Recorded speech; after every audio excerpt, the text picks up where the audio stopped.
इत्तेहाद news को देखने से पहले सब्सक्राइब कीजिए हमारे चैनल को, लाइक कीजिए और बेल आइकॉन पर क्लिक कीजिएगा।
और हम यहाँ पीसफुल प्रोटेस्ट के लिए जमा हुए हैं। ये सिर्फ मुसलमानों की तरफ से नहीं है बल्कि तमाम जो माइनॉरिटीज़ हैं उन सब की तरफ से है।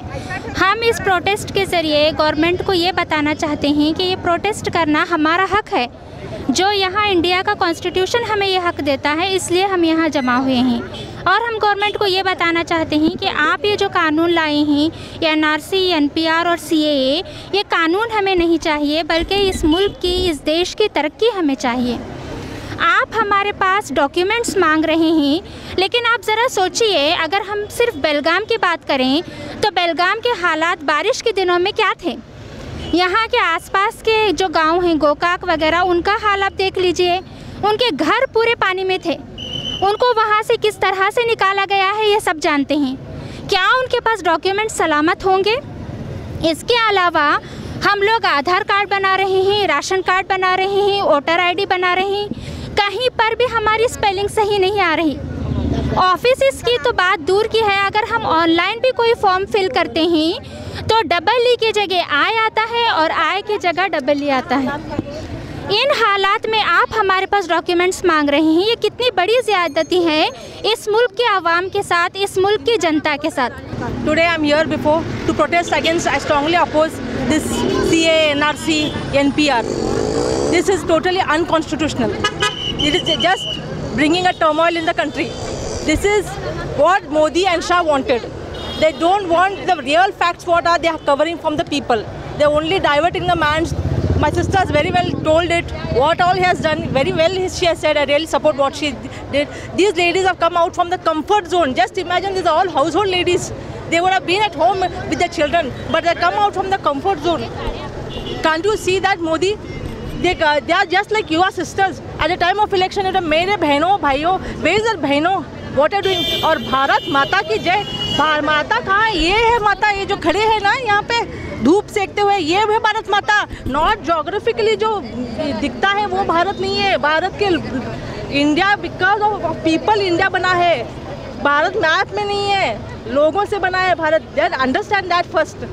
भारत माता की जय। कौन सी जय कर रहे हो? भारत माता को मार रहे हो, लेडीज़ को उधर कितना प्राइवेट पार्ट्स पे मारा जा रहा है। This people are not even understanding that.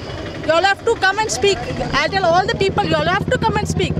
और अगर ये देश चलेगा तो मेरे बाबा साहब अम्बेडकर के कानून से ही चलेगा, ना ही गोवलकर का चलेगा, ना ही मनुस्मृति चाहिए हमें। जो अगर ये देश चलेगा तो मेरे बाप के कानून से ही चलेगा, और अभी तक मेरे बाप का कानून जिंदा है। संविधान जब तक जिंदा है हम लोग लड़ेंगे, इसके लिए बचाने के लिए हम लोग जी जान देंगे। And will see that the constitution is safe. That is the only last motive of a nation. Thank you.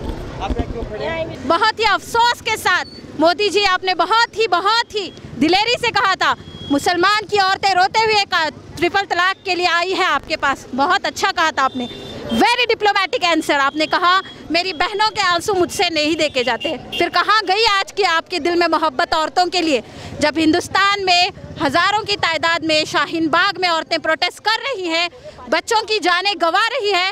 कौन है जो आज उन्हें प्रोटेस्ट करते हुए रोकने के लिए? Where is the guts? If you have the guts, please come forward, because today whatever you are, it is because only of the public. You are here because of us. We are not here today because of you. Remember that. Mr. Modi, I request you to stop this anti-act, you can say, because जो doctor बाबा साहब अम्बेडकर ने दिया है, equality to all, क्या ये हमारे कानून के खिलाफ नहीं है कि आप सिर्फ एक मज़हब को अलग करके मज़हब के नाम पर हमें लड़वा रहे हैं? अरे अंग्रेज़ तो छोड़ गए डिवाइड एंड रूल पॉलिसी, बहुत दिनों पहले छोड़ गए, पर आप बखूबी अंजाम दे रहे हो कि किस तरीके से मज़हब के नाम पर डिवाइड करना है और हुकूमत चलानी है। अरे आपको अगर अपनी रोटियां सेकनी है, पॉलिटिक्स अपनाना है, आप लोग करो। We are not against it, but we are against the humanism के ख़िलाफ़ जो ये चल रही है, ये कानून काले कानून के ख़िलाफ़ जो लड़ाई है, ये हम उस वक्त तक लड़ते रहेंगे जब तक हमारी जान में जान है। लेकिन ये पूरे खामोश और पूरे अमन के साथ और पूरे शांतिपूर्वक से प्रोटेस्ट कर रहे हैं हमारे पूरे कैंप के महिलाएं। ये लड़ाई उस खतरनाक काले कानून से है जो गवर्नमेंट ने पास किया है। ये एक ऐसा कानून है जो आम लोगों के लिए फ़र्क करता है। इसकी बुनियाद मज़हब पे है और सीधे सीधे मुसलमानों पर निशाना लगाया जा रहा है, और आगे चलकर दलित, ईसाई और अन्य लोगों के खिलाफ़ लगाया जा सकता है। ये सब कुछ बहुत ही खतरनाक है। हम सब जानते हैं कि ये कानून हमारे मुल्क के विश्वास और संविधान के खिलाफ है। होने की वजह से आर्टिकल नंबर 14 ये हुआ है, तो ये CAA NRC से जोड़ा गया है। CAA means citizen amendment act. ये NRC से जोड़ा गया कानून आगे चलकर बहुत ही खतरनाक और नुकसानदायक होगा। कुछ ही दिनों में हमारे मुल्क के सभी लोग रास्ते पर लाइन में रुक कर अपने डॉक्यूमेंट्स दिखाने पड़ेंगे।